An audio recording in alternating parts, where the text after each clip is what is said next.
Hello, Medium. Thank you for being here. And hello, watchers who are enjoying the replay. Joining me on stage is Celeste Headlee. Celeste is an award-winning journalist, speaker, author of several books, including Speaking of Race and We Need to Talk.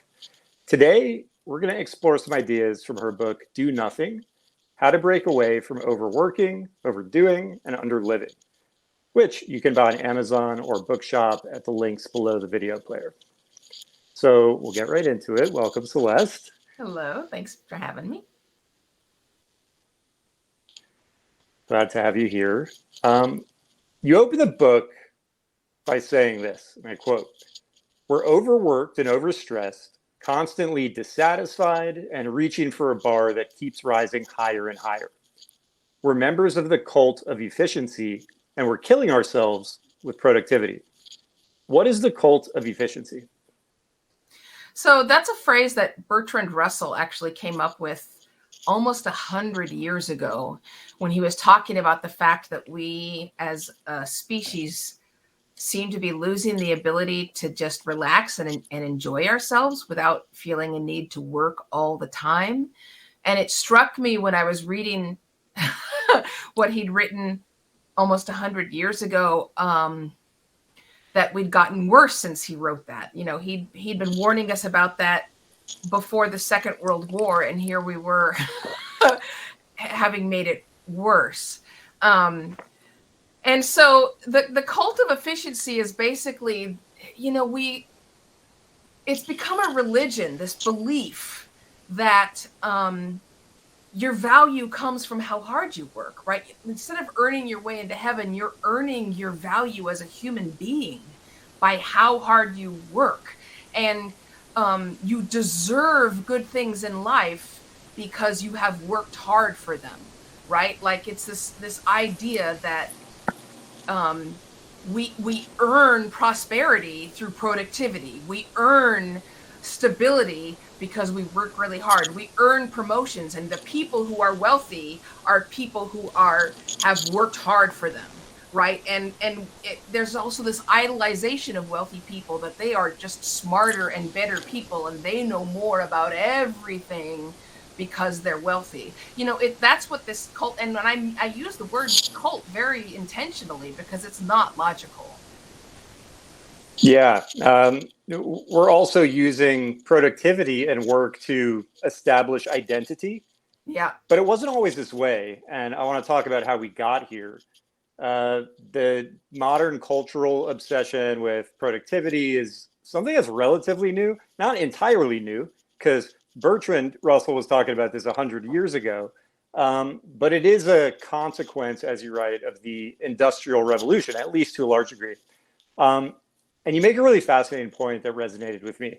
We used to name time periods for human development, the Renaissance, the Enlightenment, and now we measure our years in work products, the nuclear age, the digital age.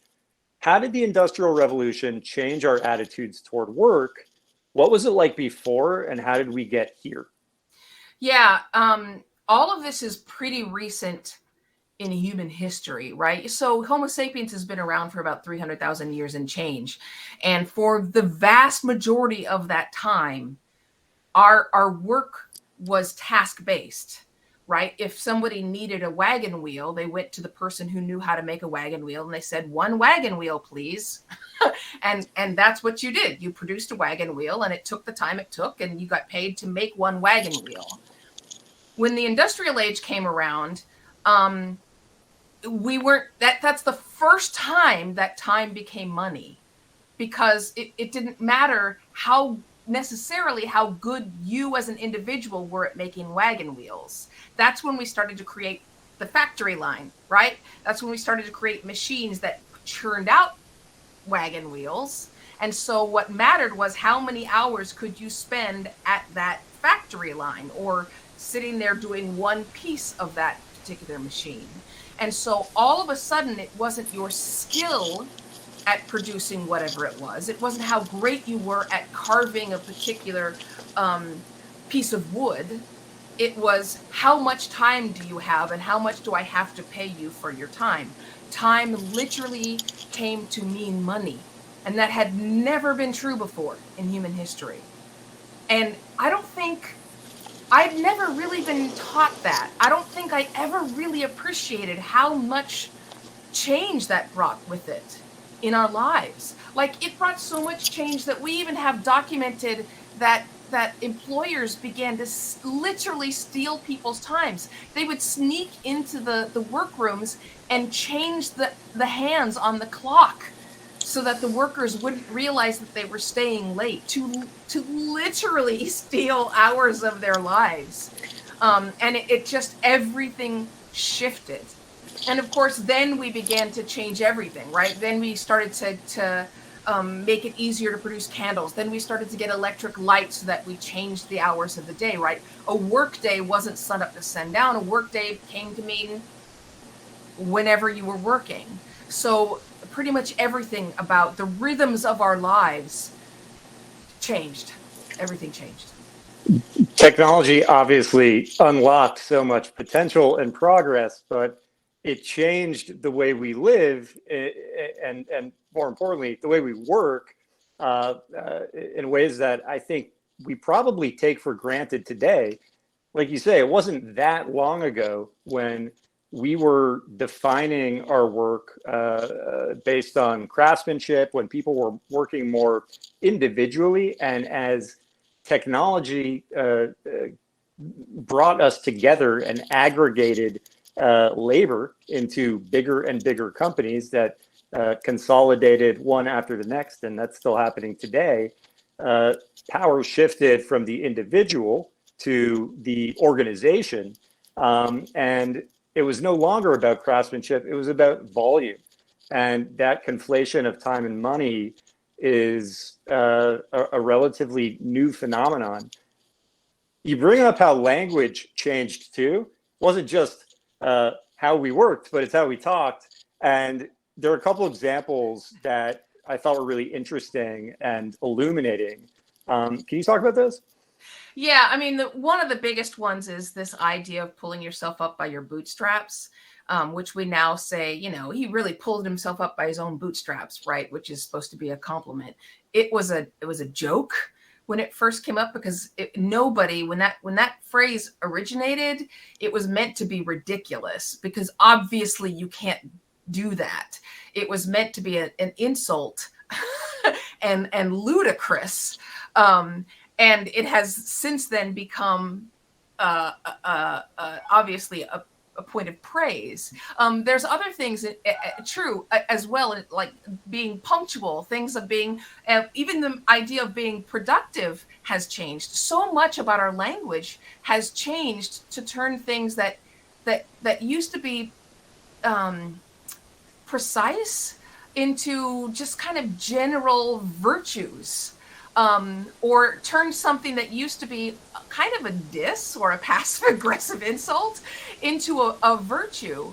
And I want to go back to something just really quick, if you'll allow me, to something else before I lose that thread, which is that I want people to think for just a moment, when you go back to a building that was maybe put up before the Industrial Revolution, or just as the Industrial Revolution was beginning, and just imagine if, say, you go to the House of Commons or any older building, and just try to calculate how much it would cost to construct those buildings today. If you look at some of the craftsmanship in some of these buildings, hand carved staircases and the detail in some of these things, there is no way anybody could afford to build those buildings today. And that is because we lost that entire craftsman class. There were so many self-employed businessmen, and not just businessmen, but businesswomen as well. People don't realize that there were a lot of women who owned their own businesses before the Industrial Revolution came and kind of put them out of work, because they created these first horse-drawn, but then steam driven engines that they no longer needed women to have these looms creating fabric or creating lace, etc., etc. You know, we lost an entire class of people who they were an economic engine. We also moved. It wasn't until sometime around like the 1920s and 30s when the majority of Americans stopped living in rural areas. It was very, very recent. Less than 100 years ago, most Americans were not living in cities. So like that's how incredibly the Industrial Revolution changed our lives.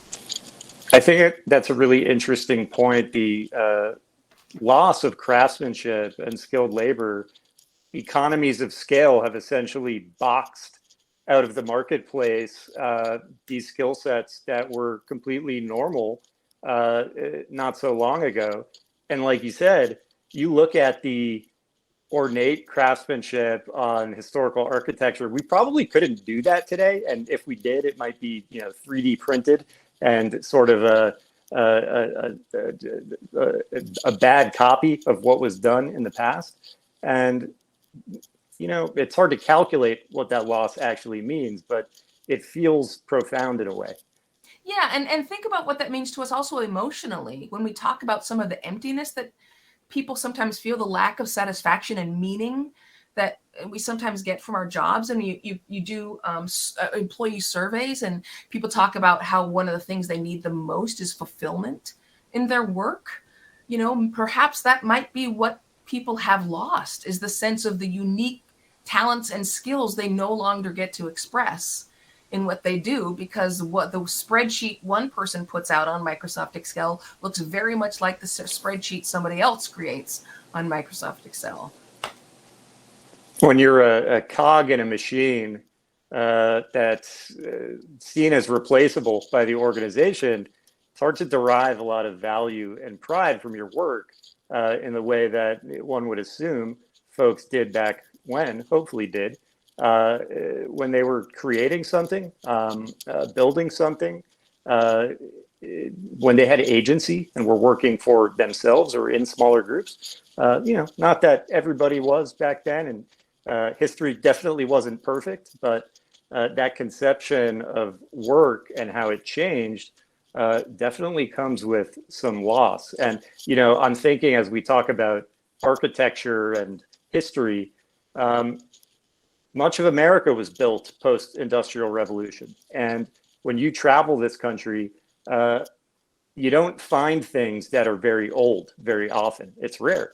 When you go to Europe, when you go to East Asia, places with longer histories, you feel the histories, and it changes your perception of the environment in a way. Kind of opens your eyes if you don't travel a lot. My first time traveling internationally was like a different feeling, and abstract and hard to articulate one, but there's a connection to that history that means something that you don't get so often here.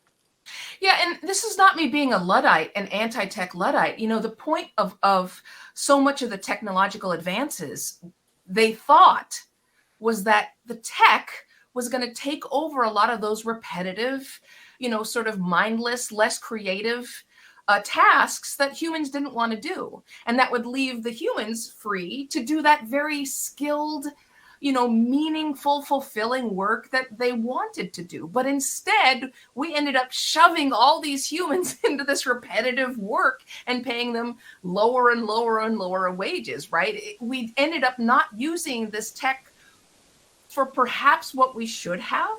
We ended up just putting the cart before the horse. Like we just haven't, to my mind, we haven't used tech perhaps the way we could have to free ourselves. You look back at every time we've had these huge leap forwards in technology, and it's always been sold to us as a way to save us time.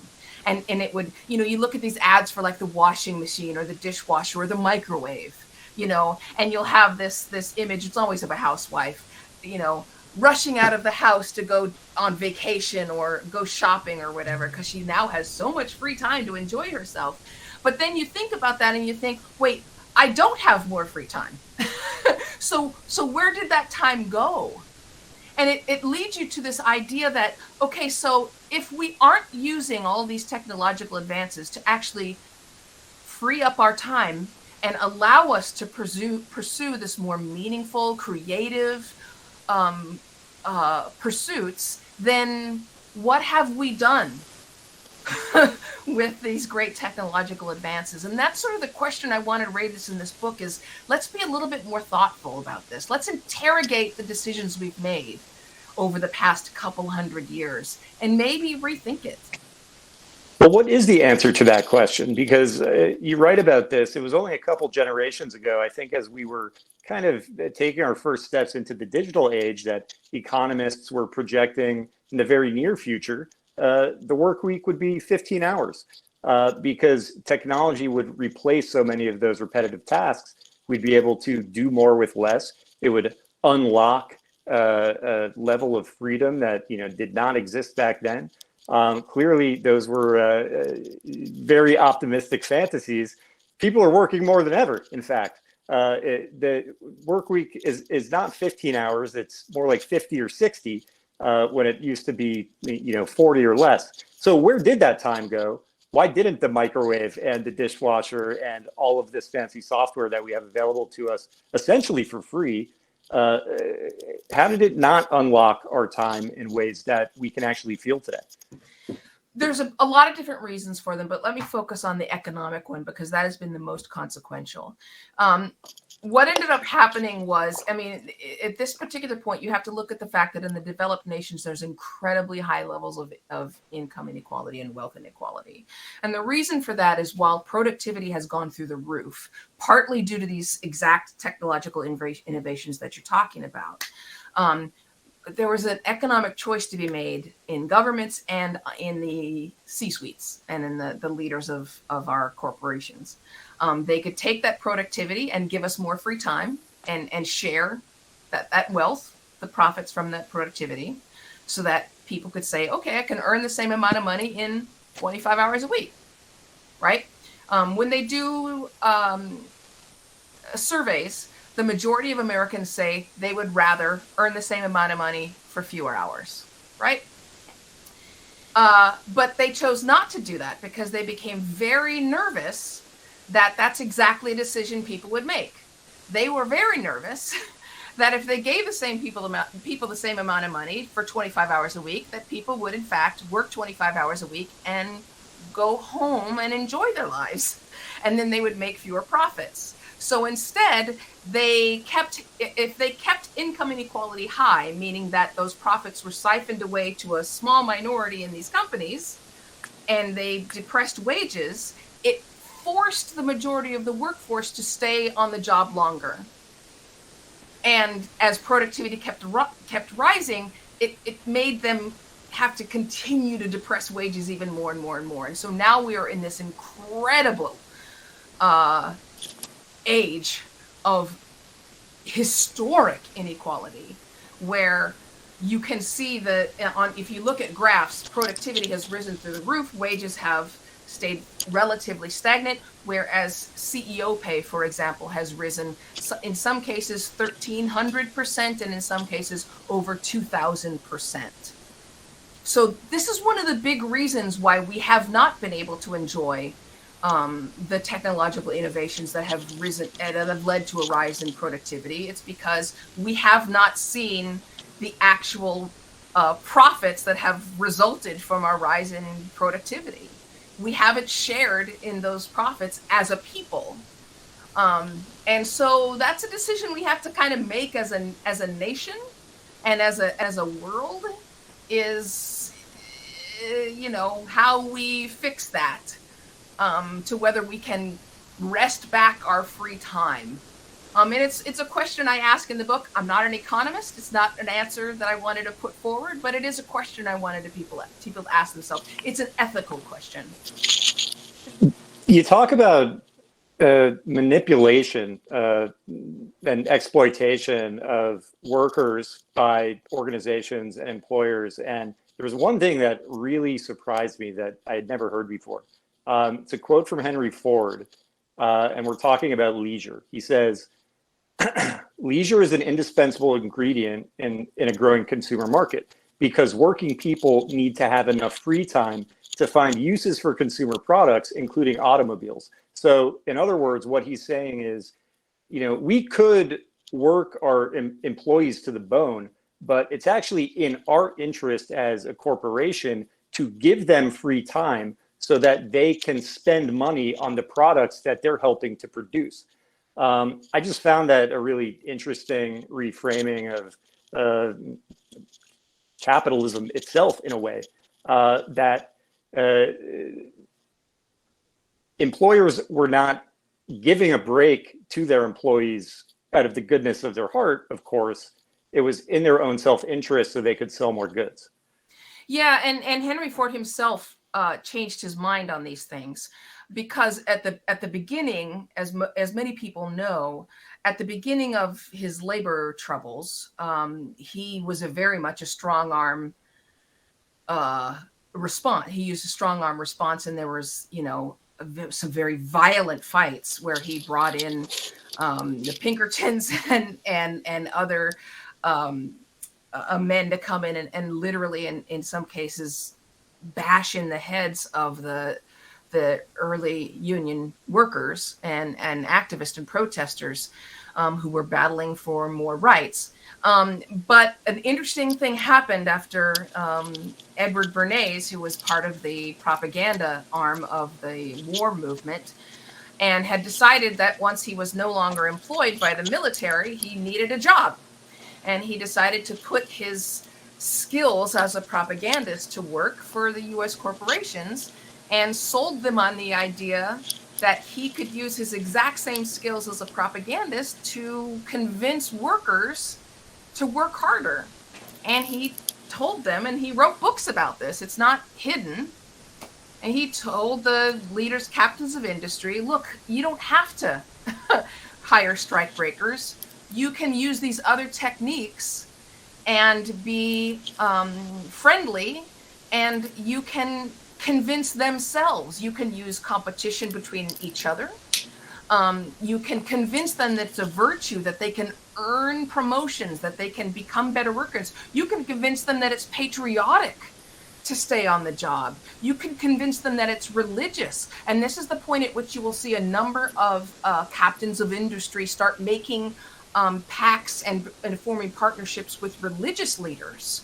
And so you start to see this triangle of relationships forming between corporate leaders and religious leaders and government leaders. And you have this incredibly powerful propaganda force between consumerism and patriotism and religion that forms this, I don't know how else to say it except for emotional and mental manipulation to convince Americans and workers worldwide that it is a virtue, that you become a good person, that you deserve, that you earn your place on this planet through how hard you work. And therefore, you don't have to tell someone to stay in the office late. You don't have to convince them while they're watching a movie on Saturday at 8 p.m. to open up their work email and check their emails. They'll do it themselves. And that's exactly what part of what Henry Ford was starting back then was this tie to consumerism. Like, give them enough money to buy the car and they will become a willing participant. And then it becomes keeping up with the Joneses. Well, I want the same brand new car that he's got. And then when my neighbor has that car, well, I want to get a newer model. It becomes this escalating sort of arms race in consumerism. It's been very successful.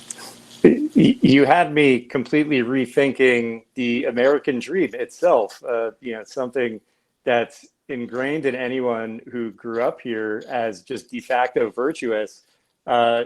In fact, the American dream is sort of definitionally intertwined with work and productivity. And in a way, it sounds like that's been sold to us. We've been persuaded of that unskeptically. And you express some disappointment that we have moved backwards and ceded progress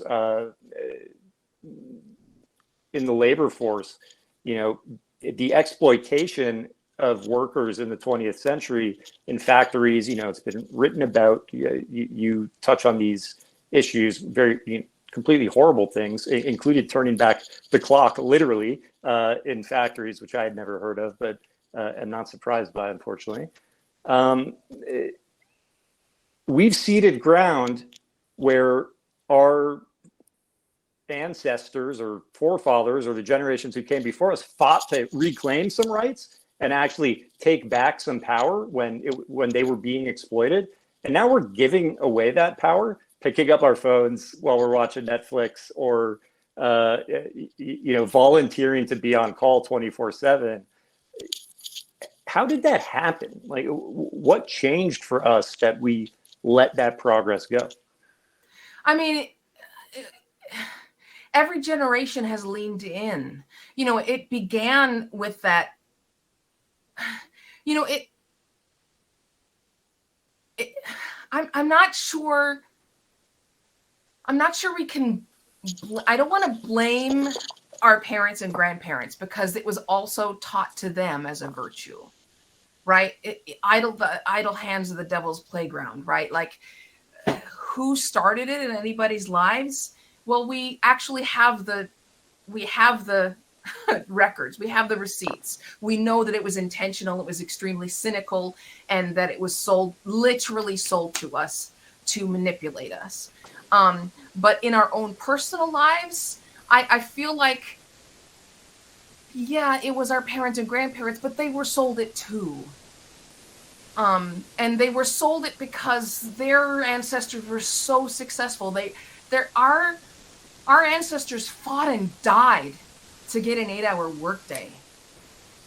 And they were so successful at it that the battle went underground. And I don't think anybody realized that the opposition would be that underhanded. I don't think they realized they would fight that dirty.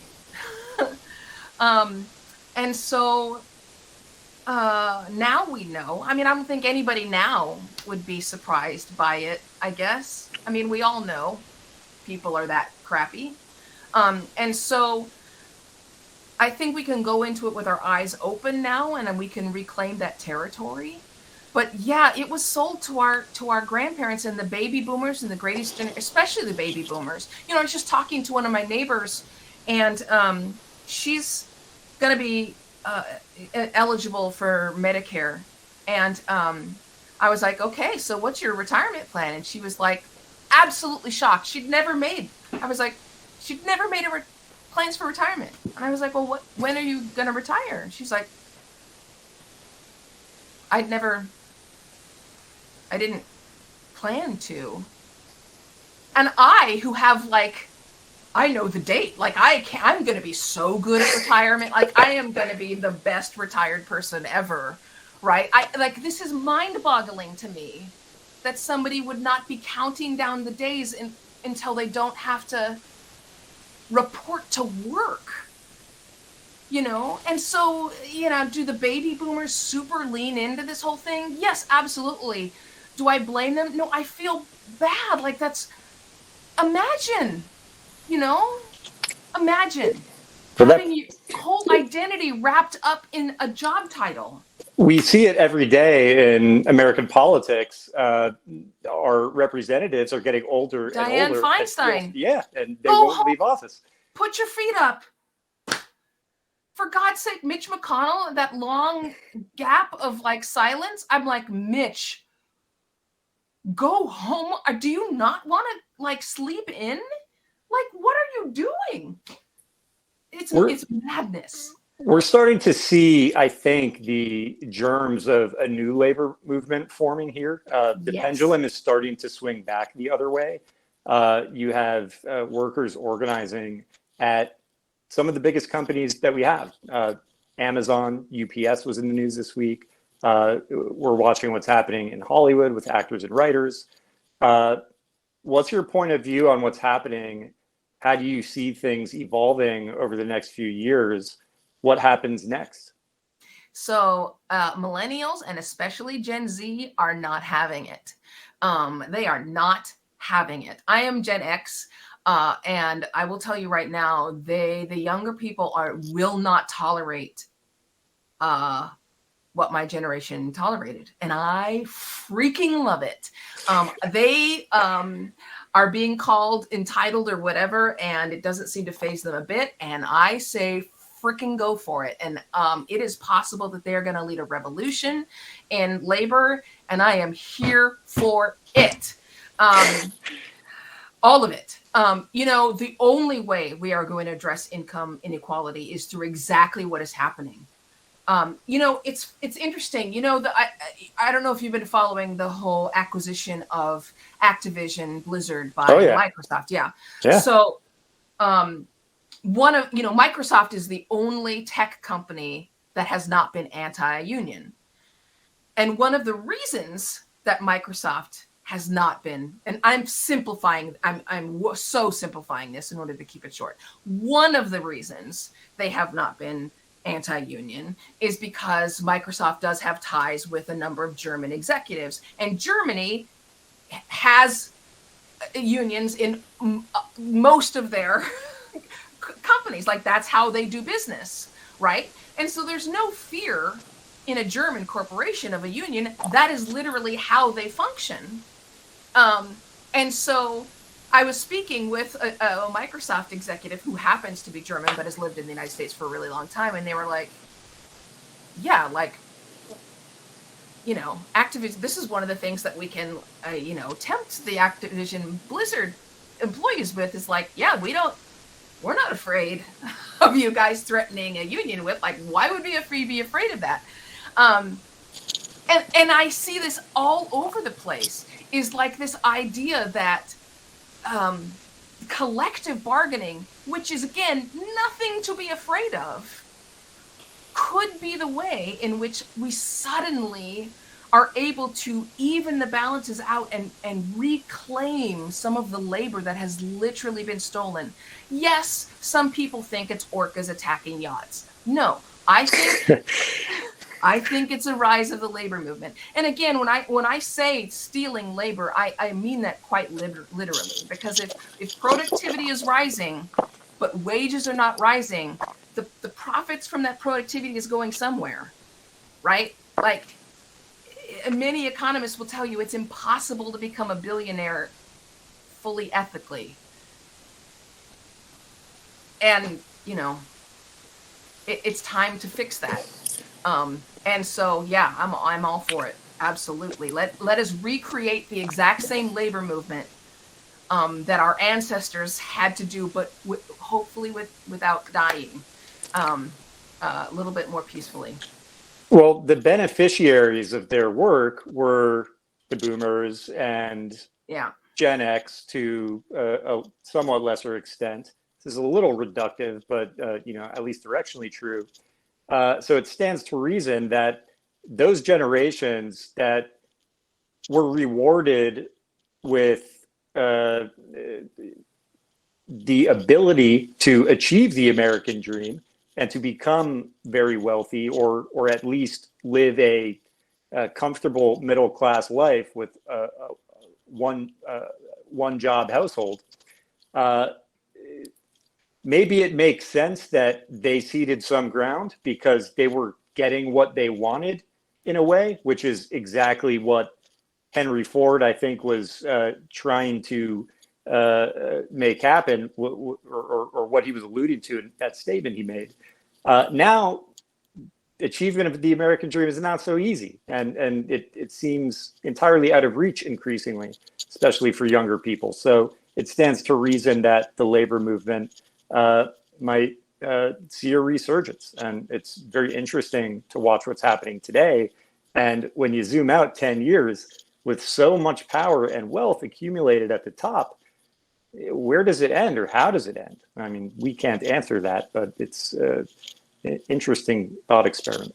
Yeah, and I would love to see somebody else. I would love to see them answer that. I would love to see these younger generations redefine the American dream. The American dream that has been defined for us for more than 100 years was toxic. So I would love to see the younger generations create a new definition for that. The Horatio Alger story, which may be such an old reference that people don't even know what I'm talking about, but that's basically the rags from riches. The idea that a poor person can, through just their own virtue and hard work, become wealthy, which is a complete lie. It is less true in the United States than pretty much every other developed nation, and yet Americans are more likely to believe it's possible than pretty much every other developed nation. That story has been the American dream for so long, and it is a lie. And I would love to see the younger generations toss it in the garbage and create a new story. I would love that, and I hope I live long enough to see it happen. I assume you followed the quiet quitting trend that was in the news last year. I felt like you might have some thoughts on it. You don't hear much about quiet quitting anymore. Interest rates are up. Companies now have reclaimed the leverage from the workers, it seems like, to require them to come back to office. People are more afraid of losing their jobs today than they were a year ago. At least that's what it feels like to me. Marginally. Well, what do you think about it? Yeah, I don't completely buy that. I mean, anecdotally, I definitely don't buy it. But even looking at the numbers, I don't fully buy it. Employment looks great, and we actually are seeing the largest a record rise in wages for the lowest on the income scale, which is fantastic. And that's the way you actually begin to address income inequality. So we are actually seeing those who need it the most see a rise in their incomes, which is fantastic. Quiet quitting was never quiet quitting. It was just people saying, you're paying me until 5 p.m. and so at 5 p.m. I'm going home. That's not quiet quitting. That's working for the hours you're paid. Right. Yeah. That's normal. It's so funny to me because I get, I do speaking engagements all over the place, and really, really well-intentioned executives will call me in all the time to come and talk to their workforce about productivity and well-being, because we have such a burnout epidemic. And so I'll come in and I'll talk to people about burnout and how to get rid of it. I will mention, though, that when you look at the definition of burnout and the solutions for burnout, the top 5 or 6 solutions to burnout cannot be solved through self-care. They're all solved systematically at a workplace. And so one of the things I'll always say is, don't answer emails after hours, ignore it completely. And the workers will always say, yeah, but what if your customers send you an urgent email after hours? And I was like, well, unless your leadership is expecting you to still answer those emails, ignore them. And they'll all say, but our leaders do expect that. And the CEOs say, no, I tell you not to do it. And then I have started asking the CEOs in front of their workers, are you sending emails after hours? Are you hitting send on emails between the hours of 5 p.m. and 8 a.m.? And nobody goes, oh, yeah, well, I am. But I don't expect them all to answer me. Yeah, but they really do, actually. At least a lot of them do. Totally do. Absolutely, they do. Yeah. So there's just this huge disconnect. I mean, not surprisingly. There's a disconnect. I guess my point of view is a little skewed coming from the tech world. You're right. Employment numbers are very encouraging, especially for our lowest wage workers. A silver lining amid a lot of bad news in the world. For some reason in tech, layoffs are really rampant, kind of defying the macro trends. So yeah, that might be the source. You had me rethinking my own point of view, and it probably comes down to that. That's a whole other conversation. Why is tech defying the macro trends? I don't know. Well, we don't have a whole lot of time left. Someone asked a question here that I wanted to ask you, if I can find it. Hold on. Let me scroll for a second. This is from Jean Lambert. She says, I'm in the midst of reading your book and I love it. Do you have some examples of organizations that are working to dismantle the construct of toxic productivity in a meaningful way?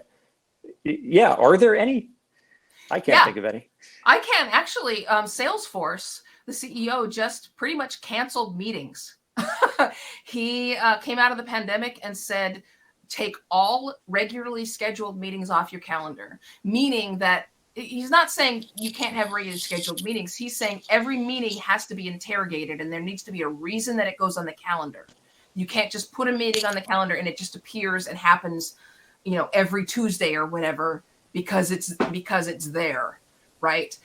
He also, there were other, I don't want to put them down because it's been quite a while since I read his memo, but I highly encourage you to go back and read that memo. Now, some of the things that he put down may not work out. He may have to rethink them, but the experiment that they're trying is bold. I loved every single suggestion that they're trying, and I bet you that it's going to work out really well. Some workplaces are experimenting with 3-day work weeks.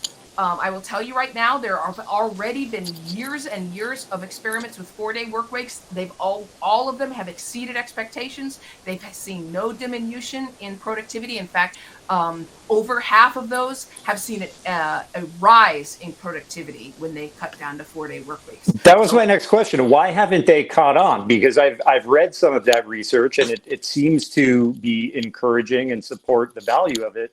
But you don't hear the 4-day work week talked about as much as you did a couple of years ago. Again, I'm speaking from my tech bubble, and that was a real conversation that was happening. I don't hear it anymore. Tech is a real problem because in tech, there's a kind of a hyper masculine culture problem where there's this need to prove how hard you work. And it's been there since the very beginning, that whole of I slept in my office and yada, yada, yada. So there's that. The whole thing of when Elon Musk bought Twitter and claimed that he was working, 20-hour days or whatever.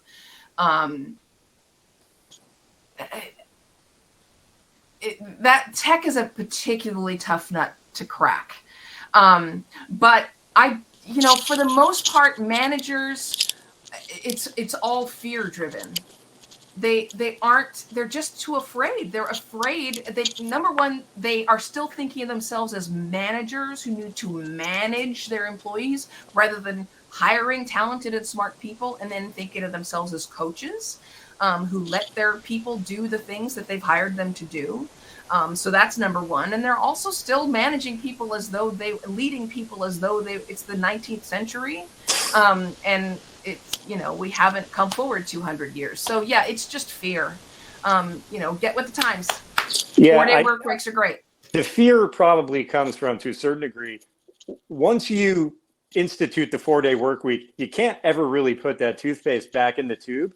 And, I would say long term, there's probably benefits beyond potentially increased productivity, better recruiting. You can build a better team because if I have an offer here and an offer here, and they're all equal, except it's 4 days here and 5 days here, which one am I going to take? So there's a recruiting advantage, but that fear probably outweighs those longer term effects because, what if it doesn't work out? Or what if it doesn't help recruiting? Then are we screwed and stuck with this 4-day work week? I guess. You could always put it as a perk, like something that you've earned. If you miss your targets or miss deadlines regularly, then you say, okay, you're going to go back to either bye-bye, you don't belong here, this is what we do, or, you're going to have to go back to the 5 days. But look, we have so little evidence of 4-day work days not working out. It even works in hospitals, for God's sake. Get with the times. But I was going to say, we now have even workplaces going down to a 3-day work week, and those are even showing amazing results. So the question was, am I seeing things that are working? And yes, absolutely. Well, I could talk to you all day about this, and I wish I could, but unfortunately we're at time. I'm glad we got to at least one question, and just want to say thank you so much for joining us. And for everyone here and everyone who's going to be watching later, we really only scratch the surface of what's in the book. I emailed you after I finished it. There were so many like genuine aha moments in there for me that stuck with me and will stick with me. It was unique. I read a lot of books, and that's not always true, and it was true.